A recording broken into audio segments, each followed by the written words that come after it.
नमस्कार, मेरा नाम है सुमित सिंह मेहता। हाजिर हूँ आपके सामने एडवांस क्लासिकल मैकेनिक्स से रिलेटेड एक और नया लेक्चर लेके। आज का हमारा है लेक्चर नंबर 45 और आज के इस लेक्चर में हम जो कल वाला लेक्चर था उसी को कंटिन्यू करेंगे। कल वाले लेक्चर में क्या डिस्कस किया था हमने डिस्कस किया था कॉन्सेप्ट ऑफ इफेक्टिव पोटेंशियल को, और वहाँ पर हमने ये देखा था कि कब जो मोशन होगा वो बाउंड होगा और कब मोशन अनबाउंड होगा। हमने वहाँ पर एक स्पेशल टाइप के पोटेंशियल डिस्कस किया था। जो पोटेंशियल मेरे पास क्या था, V R is equal to minus का के अपॉन आर था। इस टाइप के पोटेंशियल के लिए इफेक्टिव पोटेंशियल कैसे डिफाइन करेंगे और उस इफेक्टिव पोटेंशियल में मोशन बाउंड कब होगा और अनबाउंड कब होगा वो हमने कल डिस्कस कर लिया है। आज हम क्या करेंगे, एक नए पोटेंशियल की बात करेंगे और वो पोटेंशियल मेरे पास क्या होगा, V R equal to minus का के अपॉन आर क्यूब। और इस टॉपिक को आप एज ए क्वेश्चन में ले सकते हो। क्वेश्चन क्या हो जाएगा, comment on nature of motion, motion कैसा, बाउंड और unbound for an attractive potential V R equal to minus का के अपॉन आर क्यूब। और ये माइनस साइन किसको दिखा रहा है कि ये पोटेंशियल कैसा है, मेरा अट्रैक्टिव है। इतनी बात समझ में आ गई आपको? ओके। अब हमें ये बताना है कि मोशन बाउंड होगा या अनबाउंड होगा, और ये बताने के लिए पहले मुझे क्या डिफाइन करना पड़ेगा, इस टाइप के पोटेंशियल के लिए या इस टाइप के सिस्टम के लिए जो इस पोटेंशियल के अंदर मूव कर रहा है उसके लिए इफेक्टिव पोटेंशियल डिफाइन करना पड़ेगा। हमने कल डिस्कस किया था कि effective potential V effective is equal to क्या होता है बताओ, V effective equal to centrifugal potential energy plus क्या आता है, एक्चुअल पोटेंशियल एनर्जी या फिर एक्चुअल पोटेंशियल। अब सेंट्रीफ्यूगल पोटेंशियल क्या होता है हम सब जानते हैं, तो यहां से क्या आ जाएगा, V effective is equal to centrifugal potential energy क्या होती है, J square upon twice of M R square होता है, और प्लस एक्चुअल पोटेंशियल एनर्जी यानी क्या आ जाएगा, वी आर आ जाएगा। And in our case V R equal to minus का के अपॉन आर क्यूब। तो यहां से since we have V R यानी actual potential is equal to minus का के अपॉन आर की पावर 3, ये वैल्यू यहाँ से उठा के इधर पुट कर दो, तो यहाँ से मेरे पास V effective is equal to कितना आ गया, J square upon twice of M R square, फिर माइनस ये कितना आ जाएगा, के अपॉन आर की power 3 and say it is some equation number 1। इसे मैंने क्या बोल दिया, इक्वेशन नंबर 1 बोल दिया। ये क्या निकल गया, मेरा इफेक्टिव पोटेंशियल निकल गया। अब मुझे ये बताना है कि बाउंड मोशन कब होगा और अनबाउंड मोशन कब होगा। उसके लिए मुझे क्या करना पड़ेगा, ग्राफ ड्रॉ करना पड़ेगा पोटेंशियल और आर के बीच। तो सबसे पहले वो कर लेते हैं। तो इसको मैंने क्या क्या बोल दिया, पोटेंशियल एक्सिस, और इसे मैंने बोल दिया आर एक्सिस। तो यहाँ की ओर आर है, यहाँ की ओर हमारा पोटेंशियल है। यहाँ जीरो पोटेंशियल होगा, यहाँ कैसा होगा पॉजिटिव, और यहाँ कैसा होगा नेगेटिव होगा। ठीक है। अब यहाँ पर दो पोटेंशियल है, एक तो ये है और एक ये है। एक 1/r स्क्वायर के साथ वेरी कर रहा है और एक 1/r क्यूब के साथ वेरी कर रहा है। और जो चीज़ 1/r क्यूब के साथ वेरी कर रही है वो कैसी है, नेगेटिव है, और जो 1/r स्क्वायर के साथ वेरी कर रहा है वो कैसा है, पॉजिटिव है। और इसका ग्राफ कैसा आएगा, कल ही हमने डिस्कस कर रखा है, कुछ ऐसा ग्राफ आता है और कहाँ आएगा, इन पॉजिटिव एक्सेस, और कुछ इस टाइप का ग्राफ हमें देखने को मिलेगा। यानी जैसे जैसे आर की वैल्यू कम होगी तो for very small change in are the change in this centrifugal potential will be very large. ठीक है, क्यों हुआ, कल हमने डिस्कस कर रखा है कि for very small value of R this change in centrifugal energy is very fast. तो सेम हियर, यहाँ मेरे पास कितना है, 1/r क्यूब है, लेकिन कैसा है, नेगेटिव का है। यानी जब मैं कहाँ पर होऊंगा, इन्फिनिटी पर होऊंगा, when r equal to infinity, तो this will be equal to 0, और when r equal to 0 this will be equal to infinity, this term, और we can say this actual potential will be infinity at r equal to 0, या फिर when r tends to 0, ऐसा हम बोल सकते हैं। लेकिन जरा समझो, जैसे मैं क्या करूँगा, इसके लिए ग्राफ ड्रॉ करूँगा तो मुझे पता है इस टाइप का ग्राफ आएगा, लेकिन जैसे r की वैल्यू क्या होगी, बहुत छोटी होगी, तो for small value of r if we change r for a very small amount then we get change in this VR is very very large. यानी वेरी वेरी लार्ज बोल सकते हैं, या बोल सकते हैं इसके कंपेयर में क्या होगा, लार्ज होगा, क्योंकि यहाँ क्या है 1/r स्क्वायर है, यहाँ क्या है 1/r क्यूब है। यानी यहाँ पर जो इसका कर्व आएगा वो क्या आएगा, इसके कंपेयर में एक रैपिड कर्व मुझे यहाँ पर देखने को मिलेगा, कुछ इस तरह से ये कर्व देखने को मिलेगा।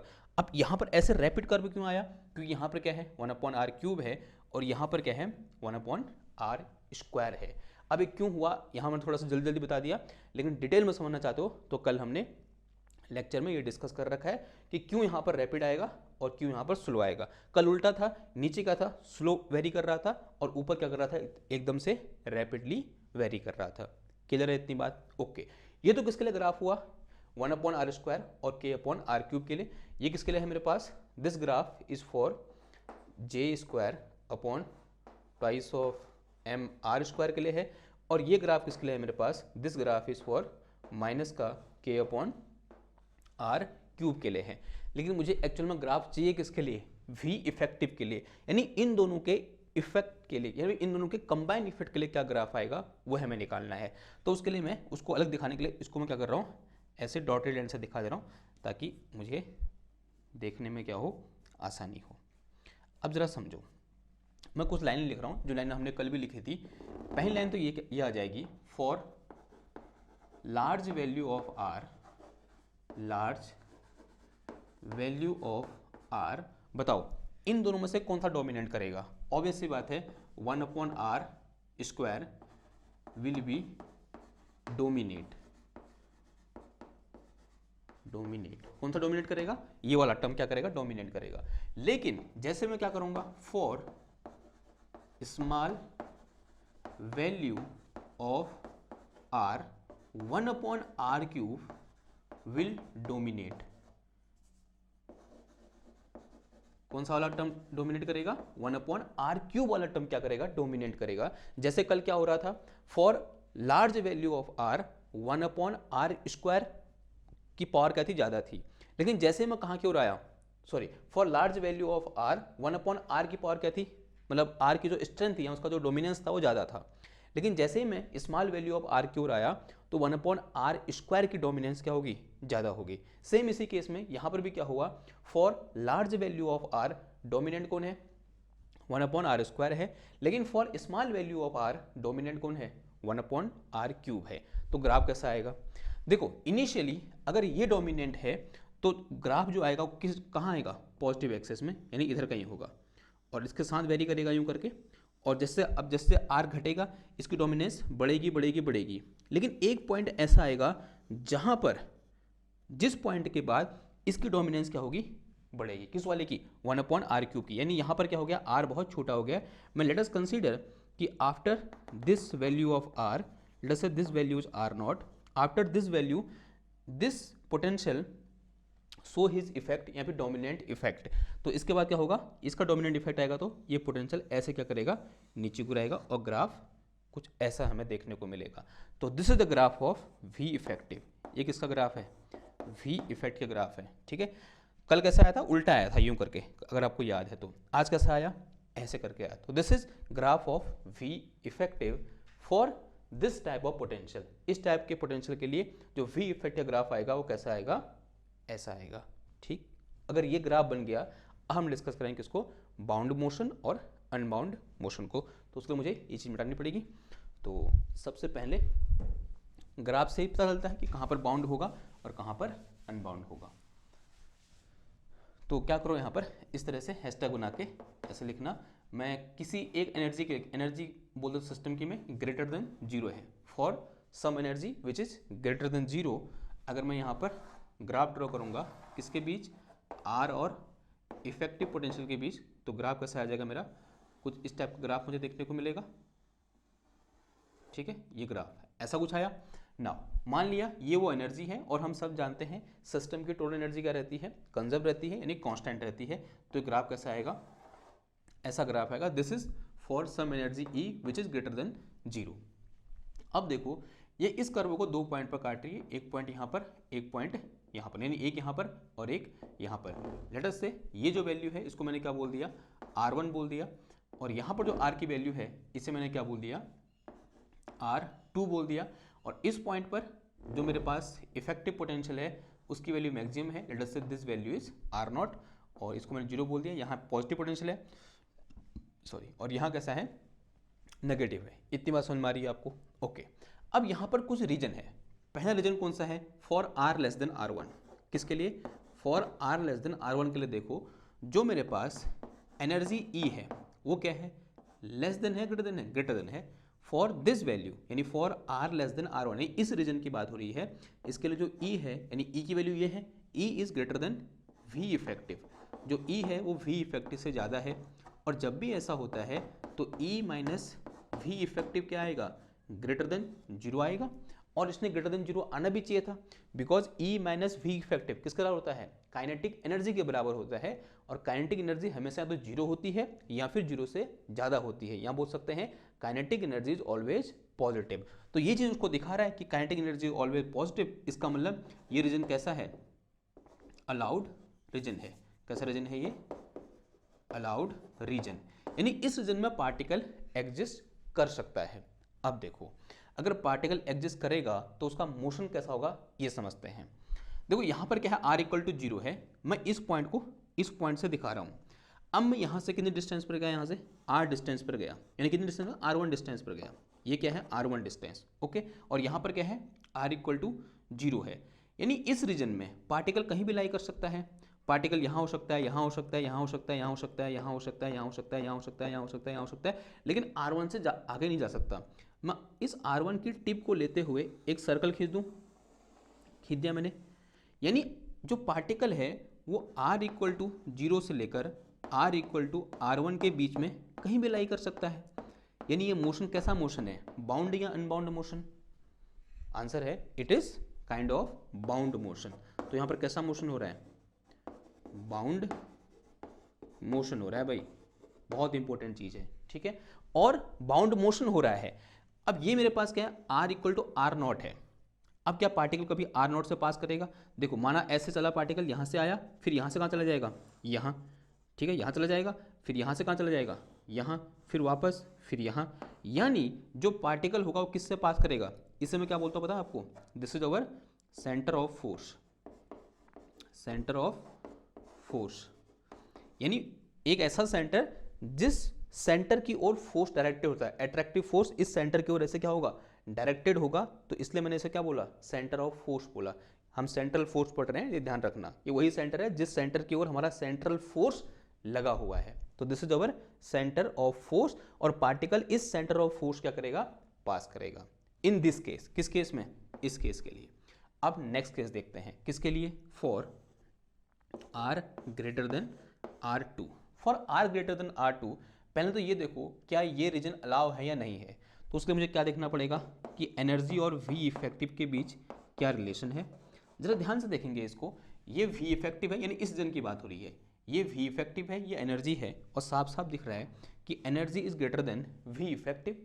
अगर energy is greater than v effective, then this show that is centre of force है, ठीक है। Then this energy is greater than v effective. ये बात समझ में आती है हमको, हाँ जी आती है। अगर ऐसा है तो अगर मैं यहाँ से क्या निकालूं, ओके सॉरी, अगर मैं यहाँ से क्या निकालूं, E माइनस वी इफेक्टिव निकालूं, then this will be greater than zero. और ऐसा होना भी चाहिए था, because E minus V effective is equal to kinetic energy, और काइनेटिक एनर्जी हमेशा पॉजिटिव होती है, जो कि रिलेशन दिखा रहा है। It mean this region is also allowed. ये भी कैसा रीजन होगा, अलाउड रीजन होगा। अगर ये फिजिकली अलाउड रीजन है तो यहाँ पर पार्टिकल का मोशन कैसा होगा, बाउंड या फिर अनबाउंड, बताओ जरा, समझो जरा। यानी पार्टिकल कहाँ है, इस रीजन में है, माना पार्टिकल कहीं यहाँ पर है, ओके, और यहाँ से पार्टिकल कहाँ की ओर आना शुरू कर रहा है, इधर की ओर, विद सम काइनेटिक एनर्जी। और ये क्या है, इसकी काइनेटिक एनर्जी है, देखो ध्यान से बनना, this is kinetic energy half m r not square के बराबर होगी काइनेटिक एनर्जी। और जैसे जैसे मैं कहाँ की ओर आ रहा हूँ, इसकी ओर आ रहा हूँ, काइनेटिक एनर्जी डिक्रीज हो रही है, और इस पॉइंट पे पहुँचते पहुँचते काइनेटिक एनर्जी क्या हो जाएगी, जीरो हो जाएगी।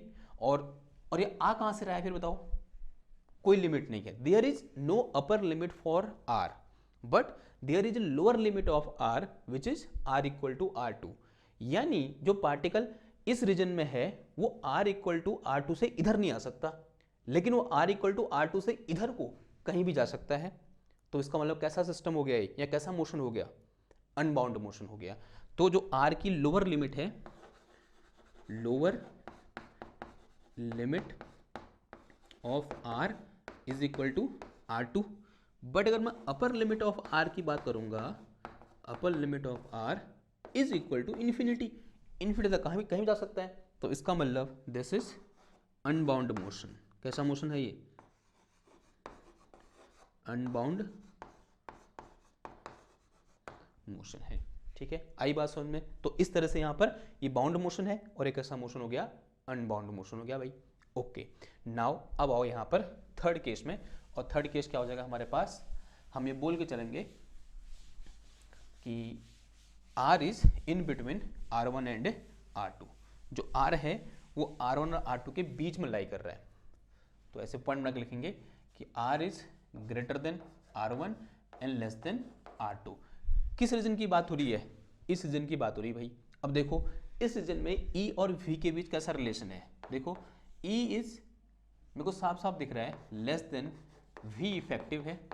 अगर ऐसा होगा then this E minus V effective will be less than 0, यानी ये नेगेटिव होगा। और ये कैसा निकल के, नेगेटिव निकल के आ गया, यानी काइनेटिक एनर्जी नेगेटिव होगी इस रीजन में, और काइनेटिक एनर्जी नेगेटिव हो ही नहीं सकती। तो इसका मतलब ये जो रीजन है ये क्या है, नॉट अलाउड है या फिर फॉरबिडन है। तो this region is not allowed, not allowed, ये रीजन अलाउड नहीं है, यानी इस रीजन में पार्टिकल एग्जिस्ट नहीं करेगा। अगर इस रीजन में पार्टिकल एग्जिस्ट नहीं करेगा तो एक होल टाइप का क्रिएट हो गया यहाँ पर। ठीक है, समझ लो, यहाँ पार्टिकल एग्जिस्ट करेगा, यहाँ पार्टिकल एग्जिस्ट नहीं करेगा, सॉरी करेगा, यहाँ भी करेगा, यहाँ भी करेगा, लेकिन इन दोनों के बीच में यहाँ पर एग्जिस्ट नहीं करेगा। तो यहाँ पर एक क्या क्रिएट हो गया है पार्टिकल के लिए, एक होल टाइप का क्रिएट हो गया है जहाँ पर पार्टिकल रुक ही नहीं सकता। तो कभी कभी हम इस रीजन को क्या बोल देते हैं, पोटेंशियल होल भी बोल देते हैं। तो here we have potential hole. Potential hole क्यों बोला, सिंपल सी बात है, पोटेंशियल का एक होल टाइप क्रिएट हो गया कि वहां पर कोई पार्टिकल एग्जिस्ट कर ही नहीं रहा है, तो यहां पर एक पोटेंशियल होल क्रिएट हो गया। यानी कैसा रीजन है ये, फॉरबिडन रीजन है, या बोल सकते हैं नॉट अलाउड रीजन है। क्लियर है बात? अब मोशन कैसा होगा, तो यहाँ पार्टिकल नहीं तो मोशन कहाँ से हो जाएगा। ठीक है, तो यहाँ पर कोई मोशन नहीं होने वाला, लेकिन यहाँ कैसा होगा अनबाउंड, यहाँ कैसा होगा बाउंड। क्लियर बात? ओके, अगर इतनी बात क्लियर होगी तो ये क्या हो गया, इसकी स्टडी कर ली हमने बाउंड और अनबाउंड मोशन की by using concept of effective potential. तो इसलिए क्या है इफेक्टिव पोटेंशियल इंपॉर्टेंट है। एक और एग्जांपल लेते हैं, आपको थोड़ा बचपन की यादें आएंगी। देखो मैं एक अनदर पोटेंशियल ले रहा हूँ यहाँ पर, ये इसकी कहानी खत्म हो गई यहाँ पर। ठीक है, मैं एक नया पोटेंशियल ले रहा हूँ, V इज इक्वल टू, या फिर V R इक्वल टू एक पोटेंशियल है K half K R square. देखो ये पोटेंशियल आपने बहुत बार पढ़ा होगा है, स्प्रिंग का जो पोटेंशियल होता है यही होता है। सिंपल हार्मोनिक मोशन में सिंपल पेंडुलम का पोटेंशियल एनर्जी भी यही निकल के आती है। तो ये जाना पहचाना पोटेंशियल है ना। अब इस पोटेंशियल के अंदर किसी एक पार्टिकल के मोशन को हम इफेक्टिव पोटेंशियल के कॉन्सेप्ट से पढ़ने की कोशिश करते हैं, समझने की कोशिश करते हैं। ओके, यहाँ पर दो केस लेके चलेंगे हम। अभी मेरे पास पोटेंशियल ये है, this is our actual potential, actual potential. हम जानते हैं effective potential for this system will be equal to J square upon twice of M R square, और प्लस कितना आ जाएगा, ये half of K R square आ जाएगा। सेट इट सम में क्वेश्चन नंबर 1। इसमें मैं केस फर्स्ट ले रहा हूँ, केस फर्स्ट में बोल रहा हूँ कि मेरा जो सिस्टम है उसका एंगुलर मोमेंटम 0 है। एक स्पेशल केस ले लिया मैंने, एक ऐसा सिस्टम ले लिया जिसका एंगुलर मोमेंटम क्या होगा, 0 होगा। एंगुलर मोमेंटम 0 होने का मतलब क्या हुआ कि वो किसी एक फिक्स पॉइंट के बाद रोटेट नहीं कर रहा होगा, वो एक स्ट्रेट लाइन में मूव कर रहा है। ठीक है, और सिंपल हार्मोनिक मोशन में फॉर स्मॉल ऑसिलेशन ऐसा हम अज्यूम कर सकते हैं कि सिंपल हार्मोनिक मोशन कैसा है, वन डायमेंशनल मोशन है और ऐसे मूव कर रहा है। तो in this case we can assume that angular momentum is 0। या ऐसा बोल सकते हैं स्प्रिंग क्या कर रही है, वन डायमेंशन मूव करती है, तो उसका एंगुलर मोमेंटम 0। ठीक है, ऐसा हम बोल सकते हैं। तो ये स्पेशल केस है जब J इक्वल टू 0 होगा। Then in this case this V effective is equal to कितना हो जाएगा, ये टर्म 0 हो जाएगा, तो कितना बचा, ये half of K R square बचा। तो ग्राफ ड्रॉ करो फिर इसके लिए, इसके लिए V इफेक्टिव का ग्राफ क्या आ जाएगा, ये R है और यहाँ की ओर क्या होगा मेरे पास V इफेक्टिव होगा। अब हाफ के आर स्क्वायर का ग्राफ है, तो आर स्क्वायर ग्राफ कैसे आएगा, कुछ ऐसा ग्राफ आएगा नहीं आएगा, आंसर है हाँ जी आएगा। ठीक है, ये क्या हो गया, इसका ग्राफ हो गया। ठीक, अब देखो अगर मैं ये बोल रहा हूँ कि फॉर एनी पॉजिटिव एनर्जी, ये मेरे पास एनर्जी की वैल्यू निकल के आई इस तरह से, दिस इज अवर एनर्जी। ठीक है, ये सिस्टम की टोटल एनर्जी क्या है, ये है जो कि कांस्टेंट है। अब देखो ये एनर्जी इस इफेक्टिव पोटेंशियल ग्राफ को यहाँ पर कट कर रही है। Late us say this value is R1, ये वैल्यू क्या है मेरे पास R1 है। अब यहाँ पर दो रीजन है, एक मेरे पास R ग्रेटर देन R1 है और दूसरा R लेस देन R1 है। देखो for R greater than R1, बताओ R ग्रेटर देन R1 में जो मेरे पास V इफेक्टिव है वो क्या है, ग्रेटर देन E है। और जब भी ऐसा होगा तो E minus V effective will be negative आ जाएगा, यानी लेस देन 0 आ जाएगा, and which is not possible because kinetic energy can not be negative. अगर ये पॉसिबल नहीं है तो इसका मतलब this is not allowed, not allowed, यानी इस रीजन में पार्टिकल अलाउड नहीं है, यानी यहां पार्टिकल आ ही नहीं सकता। ठीक, दूसरा देखो, दूसरे में क्या ले रहा हूं मैं कि this R is less than R1, तो इस केस के लिए क्या हो जाएगा, V इफेक्टिव, देखो क्या है, V effective less than E not है, सॉरी E है, एनर्जी है, तो यहां से मेरे पास E minus V effective is always greater than 0 and this is our allowed. ये कैसा रीजन हो जाएगा, अलाउड रीजन हो जाएगा, यानी पार्टिकल क्या करेगा, इस रीजन में रहेगा। किस रीजन में, इस रीजन में भाई, this is our allowed reason. Okay, अब जरा समझो, मान लिया इसको मैं ऐसे समझाऊं, जैसे यहाँ सर्कल बना के समझाया मैंने, माना ये सेंटर है, ठीक है, ये सेंटर ऑफ फोर्स है, तो this is centre of force, यहाँ से R डिस्टेंस में मैंने एक ये वेक्टर बना दिया जो किसको दिखा रहा है, इस डिस्टेंस को दिखा रहा है R1 को, यानी यहाँ से लेकर यहाँ तक का जो भी रीजन होगा उसमें पार्टिकल एग्जिस्ट करेगा। मैंने सर्कल बना दिया यूं करके, बन गया सर्कल, यानी पार्टिकल यहाँ से यहाँ आ सकता है, फिर यहाँ से यहाँ भी जा सकता है, यानी क्या कर रहा है, मैं एक तरीके से बोल सकता हूँ वो इस सेंटर ऑफ फोर्स से पास कर रहा है, यहाँ जा रहा है, फिर यहाँ जा रहा है, फिर यहाँ जा रहा है, फिर यहाँ जा रहा है, यानी क्या कर रहा है, ऑसिलेटरी मोशन कर रहा है। लेकिन ध्यान समझना, यहाँ से बाहर जाएगा नहीं जाएगा, क्यों, क्योंकि कैसा रीजन है, फॉरबिडन रीजन है। और आपको जब भी मैं ये कहता हूँ ना सिंपल पेंडुलम, तो आपको वॉल्टर लुईस सर की वो वीडियो याद आनी चाहिए जिसमें ऐसे खड़े हो जाते हैं और वहाँ से बॉल आती है, यहाँ से जस्ट छू के वापस निकल जाती है। क्यों, बिकॉज इसके बाद जो रीजन है, अगर मैं एडवांस क्लासिकल मैकेनिक्स की भाषा में बोलूँगा तो रीजन कौन सा वाला है, फॉरबिडन रीजन है या नॉट अलाउड रीजन है, या फिर उस रीजन में काइनेटिक एनर्जी नेगेटिव हो जा रही है, तो वहाँ वो जाएगा ही नहीं। क्लियर है बात, ठीक है। तो इसका मतलब ये पार्टिकल यहाँ से बाहर एक्सटीड नहीं करेगा, न तो यहाँ से बाहर एक्सटीड करेगा। हाँ, जो मोशन होगा वो कैसा मोशन होगा, बाउंड मोशन होगा, motion is kind of bound motion. Clear है इतनी बात, ओके।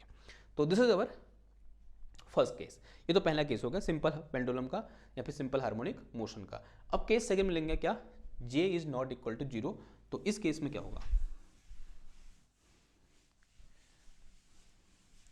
तो सेकंड केस ले लो, J is not equal to 0, कि J है मेरा वो नॉट इक्वल टू 0 है।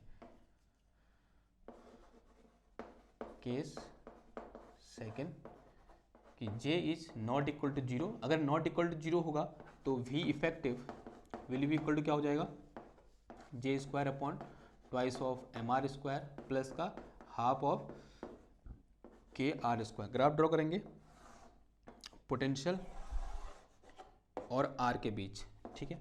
पहले किसके लिए करेंगे, इस वाले के लिए, तो इसका ग्राफ कैसा आएगा, अगर मैं ऐसे बनाऊं तो इसका ग्राफ कुछ ऐसा आएगा, यहाँ से मतलब ये वाला ग्राफ आएगा, तो यहाँ से ऐसे जाएगा ये, सॉरी यहाँ से ऐसे कुछ आएगा वाला ग्राफ, ठीक है। ये किसके लिए आया, this graph is for this one, और इसके लिए ग्राफ कैसे आ जाएगा, यहाँ से ऐसे आएगा, यानी अगर मैं यहाँ से बनाऊं ऐसा ग्राफ आएगा, ठीक है। तो this graph is for J square upon twice of MR square and this graph is for half of KR square, ठीक है। अगर मैं बोलूं कि मेरे पास कोई एक पार्टिकल है जिसकी एनर्जी कितनी है, टोटल एनर्जी इतनी है, this is energy E which is greater than 0। अब सॉरी उससे पहले क्या करना पड़ेगा हमको, इफेक्टिव पोटेंशियल लिखना पड़ेगा। बताओ, देखो when R equal to 0 then all potential is due to this one, because इसकी वैल्यू 0 है, तो इसका मतलब R इक्वल टू 0 पर ये क्या करेगा, इसके साथ कोइंसाइड करेगा। लेकिन जैसे मैं नीचे को आऊंगा इसका इफेक्ट भी आएगा, इसका इफेक्ट भी आएगा, और वो इफेक्ट कैसा हो जाएगा, ऐसा, और यहाँ पर ऐसा, और फिर again when I tends to R equal to infinity, तो क्या कर जाएगा, ये इस ग्राफ से इस तरह से मैच कर जाएगा, क्योंकि इसकी वैल्यू कितनी हो जाएगी, 0 हो जाएगी, और जो बचेगा वो सिर्फ कौन सा वाला बचेगा, ये वाला बचेगा। तो दिस ग्राफ जिसको मैं ऐसे डार्क कर रहा हूँ, ये ग्राफ किसके लिए है मेरे पास, इफेक्टिव के लिए या V इफेक्टिव के लिए है। This is graph of V effective,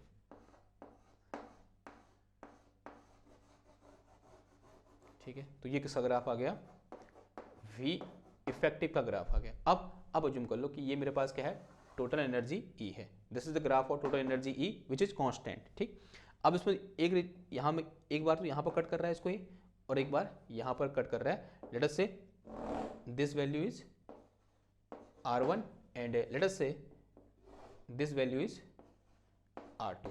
ठीक है, अब बताओ भाई कहाँ लाई करेगा पार्टिकल, कहाँ लाई नहीं करेगा। देखो सिंपल दिख रहा है, इस रीजन में जो V है, V इफेक्टिव है, वो E से बड़ा है, तो दिस इज नॉट अलाउड। यानी R when R is less than R1 तो दिस इज नॉट अलाउड। क्यों? काइनेटिक एनर्जी नेगेटिव होगी। अब बार बार उतना करने की जरूरत नहीं, हम सीधे लिख सकते हैं नॉट अलाउड। दूसरा देखो, when R is greater than R2 then again जो मेरे पास काइनेटिक एनर्जी है वो नेगेटिव है, because this V effective is greater than total energy of E, so this is also not allowed. ये भी नॉट अलाउड, ये भी नॉट अलाउड। अब इसमें आ जाओ, बीच में आ जाओ, when R is greater than R1 and less than R2 and here we have this energy E is greater than V effective, so this is allowed region. तो ये कैसा होगा मेरे पास, अलाउड रीजन होगा। यानी पार्टिकल अगेन कैसा motion करेगा, bound motion करेगा, और किसके बीच में करेगा, R1 और R2 के बीच में करेगा। क्या यहाँ पर जो पार्टिकल है वो सेंटर ऑफ फोर्स से पास कर रहा है जैसे यहाँ पर कर रहा था? आंसर है नहीं कर रहा है, बिकॉज सेंटर ऑफ फोर्स कहीं यहाँ है। तो इस केस में ये सेंटर ऑफ फोर्स से पास नहीं करेगा, लेकिन मोशन कैसा होगा, बाउंड मोशन होगा। क्या आपने कोई ऐसा पेंडुलम देखा है जो ऑसिलेशन कर रहा है लेकिन सेंटर ऑफ फोर्स से पास नहीं कर रहा है? आंसर है हाँ, देखा है, उसका नाम है स्फेरिकल पोटेंशियल। यानी वो उसके मीन पोजीशन से पास नहीं करेगा, ऐसे ऐसे ऐसे ऐसे घूमेगा। ठीक है, समझ में आ रही बात? ऐसे घूम सकता है, ये ऐसा कुछ हो रहा है। तो spherical potential, spherical pendulum is example of this type of motion. Clear है बात? जो कि सेंटर ऑफ फोर्स से पास नहीं करता, लेकिन कैसा होता है, बाउंड होता है आर की किन्हीं दो वैल्यू के बीच में। तो this is all about today's lecture. और आज के लेक्चर में हमने जो कल की कसर छूट गई थी, क्योंकि कल 1 घंटे का लेक्चर हो गया था, तो मैंने सोचा ये जो लेक्चर है इसको हम अलग से कर लेंगे। तो ये पार्ट क्या हो गया हमारा, अलग से आ गया। और आई होप आपको फील आई होगी जो कल हमने कॉन्सेप्ट ऑफ इफेक्टिव पोटेंशियल पढ़ा है वो कहाँ यूजफुल है और वो कितना यूजफुल है। ठीक, तो ये क्या था, आज का हमारा लेक्चर था। आई होप आपको समझ में आया होगा। अगर समझ में आया तो इसको लाइक करो, शेयर करो, सब्सक्राइब करो। मैं मिलता हूँ आपसे नेक्स्ट क्लास में एक और नए टॉपिक के साथ। तब तक के लिए थैंक यू, धन्यवाद, बाय बाय।